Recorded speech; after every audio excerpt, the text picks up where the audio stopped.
అప్పుల బాధలు వెంటాడుతున్నాయా? అయితే 6 JVR వారి జాతిరత్నాలు ధరించండి.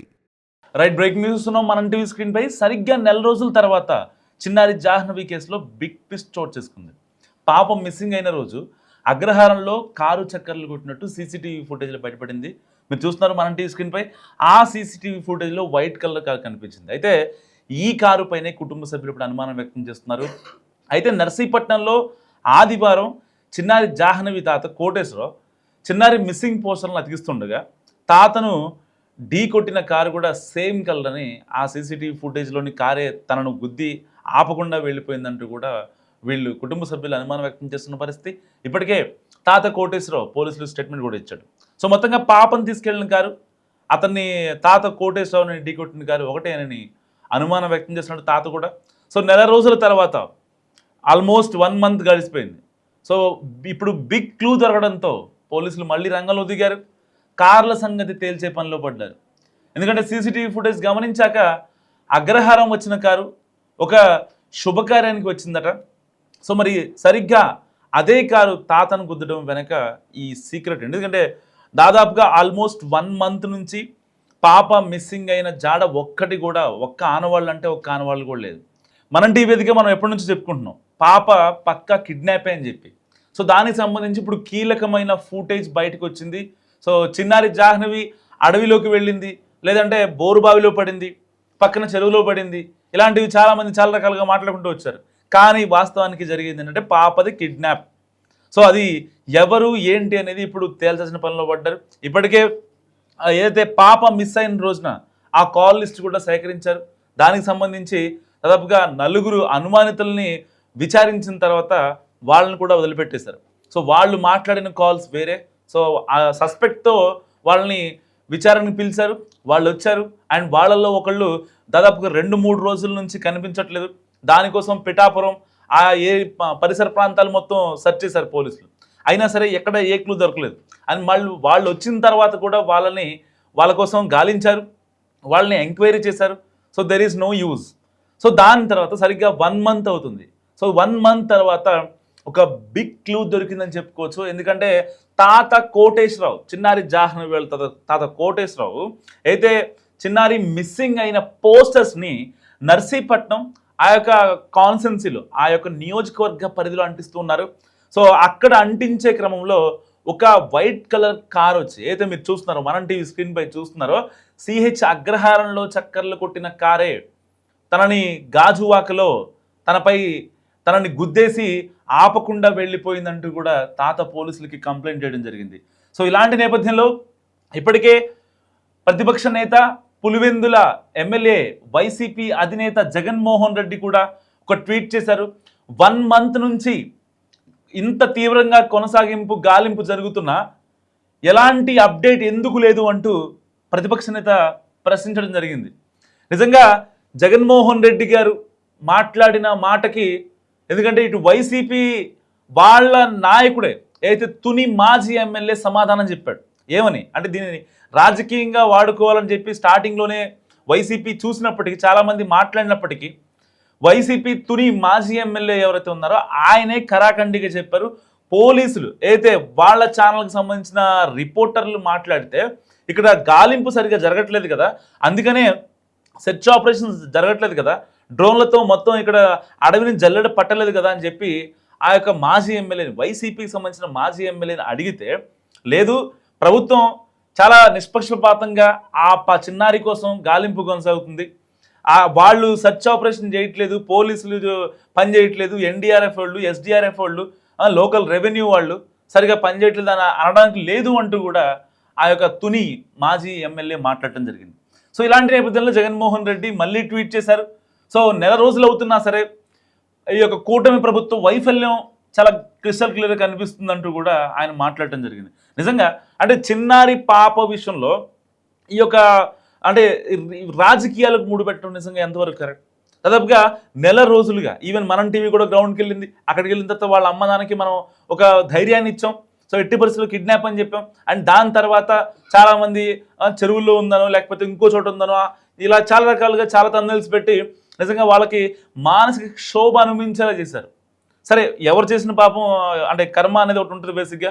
సో మనం ఒకవేళ ఆ పని చేస్తే దానికి ఎప్పుడైనా సరే అనుభవించాల్సింది. కర్మని మనం దాటుకొని తప్పించుకొని వెళ్ళడం అనేది నిజంగా కుదరదు. సో ఇలాంటి నేపథ్యంలో పాపని రాజకీయంగా వాడు కూడా ఎంతవరకు కరెక్ట్? నిజంగా కూటమి వైఫల్యం అన్నావా? అవును అనుకుంటే మస్ట్గా కామెంట్ చేయండి. ఎందుకంటే ఇక్కడ పాప కోసం 30 రోజులుగా గాలింపు కొనసాగుతుంది. దాదాపుగా 500 మీటర్లు కూడా లేనటువంటి ప్రాంతాన్ని 500 మందితో జల్లెడ పట్టించారు. హేమీ ఆఫీసర్లు రంగంలో దిగారు. నెక్స్ట్ లెవెల్లో సెర్చ్ ఆపరేషన్ జరిగింది. డ్రోన్లతో ఆపరేషన్ జరిగింది. డ్రోన్లతో సెర్చ్ చేశారు.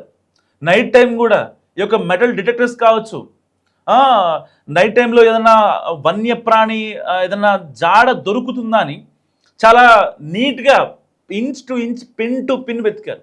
అక్కడికి వెళ్ళిన తర్వాత నాకు అర్థమైంది. సో ఏదైతే ఆ 50 ఎకరాల పామాయిల్ తోట పక్కనే జీడి తోటలు ఉంటాయి. సో ఆ జీడి పిక్కలు ఎదుగునే వాళ్ళు వచ్చారు. ఆ టైంలో సరిగ్గా ఇంటికి ఒక 50 మీటర్ల డిస్టెన్స్లో జీడి తోటలు ఉంటాయి అండ్ చుట్టూ పామాయిల్ తోటలు ఉంటాయి. సో ఏదైతే ఆ పక్కన ఉన్నటువంటి అడవిల్లో ఆ కొండలో ఆ స్లోప్ మొత్తం కూడా జీడి తోటలు ఉంటాయి. సో అక్కడ అంత పెద్ద వన్యమృగాలు వచ్చి తిరిగేంత ఉండదు. అది ఒక జస్ట్ చిట్టడవి. అక్కడ మహా అయితే అడవి పందులు ఇలాంటివి మాత్రమే ఉంటాయి. జింకలు, దుప్పులు అవి కూడా చాలా రేరు బేసిక్గా. ఇంకా అంతకుమించి వన్యప్రాణులు, కొండ చిలువలు, మనుషుల్ని హామ్ చేసేటివి అసలు ఉండవు. ఇప్పటిదాకా మనం చాలాసార్లు చెప్పుకున్నాం ఈ మాట. ఇలాంటి నేపథ్యంలో అధికారులు, ఎస్పీలు, పెద్దాపురం డివిజన్ ఎస్పీలు, డిఎస్పీలు చాలామంది ఇటు ఎన్ఐఏ నుంచి వెళ్ళారు.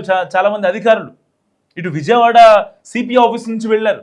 ప్రత్యేకమైన టీం రంగంలో దిగింది. అక్కడ లోకల్గా ఉన్నటువంటి రెవెన్యూ ఆఫీసర్స్ చాలా తీవ్రంగా శ్రమించారు. ఇటు పవన్ కళ్యాణ్ ఆదేశాలతో అటవీ శాఖ కూడా రంగంలో దిగింది. నెక్స్ట్ లెవెల్లో గాలించారు.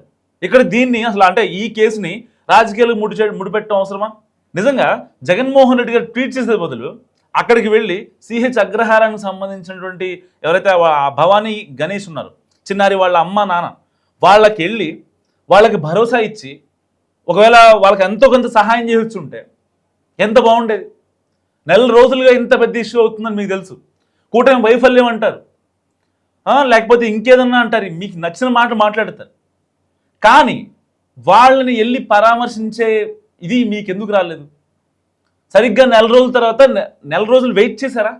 నెల రోజులు ఎప్పుడవుతుంది, నెల రోజులు అయిన తర్వాత మనం ట్వీట్ చేద్దామని చెప్పి ఇన్ని రోజులు వెయిట్ చేసిన మీరు ఈ మధ్యలో ఏ ఒక్కసారైనా అక్కడికి వెళ్ళి వాళ్ళని పరామర్శించి, లేదమ్మా నేనున్నా మీకు, నేను కావాలంటే నేను ఫోర్స్ని దింపిస్తా, నేను ప్రభుత్వంతో మాట్లాడతా అని చెప్పి మీరు ఎందుకు మాట్లాడలేకపోయారు?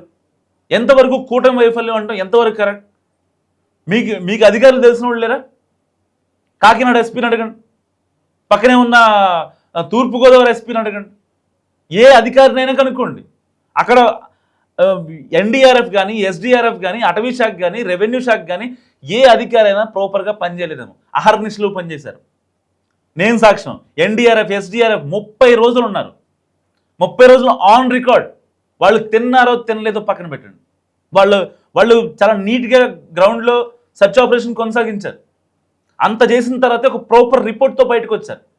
మీ హయాంలో చిన్నపిల్లలకి ఇబ్బంది అయిందనో, మీ హయాంలో చిన్నపిల్లల్ని ఏదైనా అత్యాచారాలు చేశారనో మాట్లాడితే కనీసం తాడేపల్లి ప్యాలెస్ కూత వేటు దూరంలో ఒక పాప, ఆ అమ్మాయి మీద ఒక గ్యాంగ్ రేప్ జరిగిందంటే కనీసం మీరు స్పందించలేదు. ఆ కేసు ఏమైందో ఇప్పటిదాకా ఎవరికి తెలియదు. మీరు మాట్లాడతారు చిన్నారి పాప జాహ్నవి మిస్ అయిందంటే కూటమి వైఫల్యం అని చెప్పి. నిజంగా ఎంత హాస్యాస్పదం. అంటే రాజకీయం చేయడానికి ఒక హద్దు పొద్దు ఉంటుంది కదా. చిన్నారి ఇష్యూని రాజకీయం చేయాలా?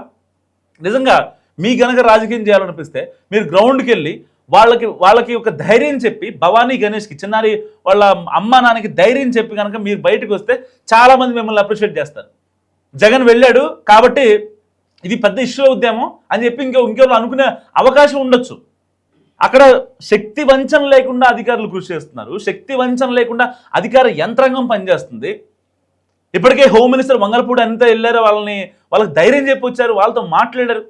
చాలా పెద్ద ఎత్తున అక్కడ సర్చ్ ఆపరేషన్ జరిగింది. సాక్ష్యం నేనే సాక్ష్యం. నేను వెళ్ళొచ్చాను. మనం టీవీ వెళ్ళింది అక్కడికి, ఒక ప్రాపర్ గ్రౌండ్ రిపోర్ట్ తీసుకుంది. దాన్ని తీసుకున్న తర్వాతే మేము పాప కిడ్నాప్ అయిందని చాలా బలంగా చెప్తాం. దానికి ముందు కూడా నేను మనం టీవీ టీం ఏదైతే సిహెచ్ అగ్రహారానికి వెళ్ళక ముందు కూడా దీన్ని ఆల్మోస్ట్ ఇది కిడ్నాప్ అయి ఉంటుంది అనుకున్నాం. అక్కడికి వెళ్ళిన తర్వాత వాళ్ళతో మాట్లాడిన తర్వాత అటవీ శాఖ, ఇటు పోలీసులు, ఎస్పీ గారు, లేకపోతే అక్కడ ఉన్న గ్రామస్తులు, ఆ పంచాయతీ లెవెల్లో ఉన్న గ్రామస్తులు వాళ్ళందరితో మాట్లాడిన తర్వాత ఇది పక్కా కిడ్నాప్ అని మనం అనుకోవడం జరిగింది. గాల్లో లెక్కలేసి చెప్పలేదు. నెల రోజులు వెయిట్ చేసి ఎప్పుడు ట్వీట్ చేయాలి, ఎప్పుడు నెల రోజులు అయిపోద్ది, ఆ రోజు ట్వీట్ చేద్దని చెప్పి వెయిట్ చేయలేదు. మీరెందుకు వెళ్ళలేకపోయారు? ఒకవేళ మీరు కావాలంటే ఈ గంజాయిలో అరెస్ట్ అయిన వాళ్ళు, లేదంటే వాళ్ళ మీద కేసులు ఉంటేనో, సీఎంలని, పిఎంలని, బండ బూతులు, అమ్మనా బూతులు తిట్టిన లకారాలతో తిట్టిన వాళ్ళకి మీరు వెళ్ళి సానుభూతి ప్రకటిస్తారు. ఎందుకంటే వాళ్ళు మీ పార్టీ వాళ్ళు కాబట్టి. ఇలాంటి వాటి కోసం మీరు జనరల్ ఇష్యూస్ని పట్టించుకోరు. ఎప్పుడు పట్టించుకుంటారు మీరు?